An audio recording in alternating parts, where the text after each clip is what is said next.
نحمدہ ونصلی علی رسول الکریم اما بعد۔ حضرت مولانا لائق احمد صاحب ہیں ہندوستان کے۔ انہوں نے پوچھا ہے کہ سفر میں چاند کی صورتحال کیا ہے؟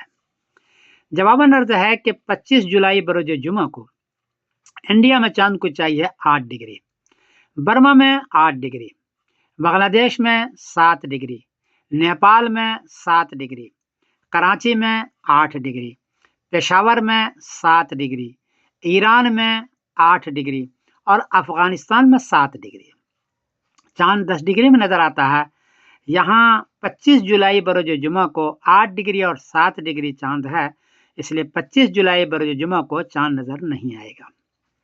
26 جولائی بروز سنیچر کو انڈیا میں چاند کو چاہیے 17 ڈگری، برما میں 18 ڈگری، بنگلہ دیش میں 16 ڈگری، نیپال میں 15 ڈگری، کراچی میں 17 ڈگری، پشاور میں 14 ڈگری، ایران میں 16 ڈگری اور افغانستان میں 14 ڈگری۔ چاند 10 ڈگری میں نظر آتا ہے، یہاں 40 ڈگری سے زیادہ ہے، بلکہ کافی زیادہ ہے، اس لیے 26 جولائی بروز سنیچر کو چاند نظر آئے گا اور 27 جولائی بروز اتوار کو سفر کی پہلی تاریخ ہوگی انشاءاللہ العزیز۔ اس کو نوٹ کر لیں۔ میں سمیر الدین قاسمی بول رہا ہوں مانچسٹر انگلینڈ سے۔ السلام علیکم ورحمۃ اللہ وبرکاتہ۔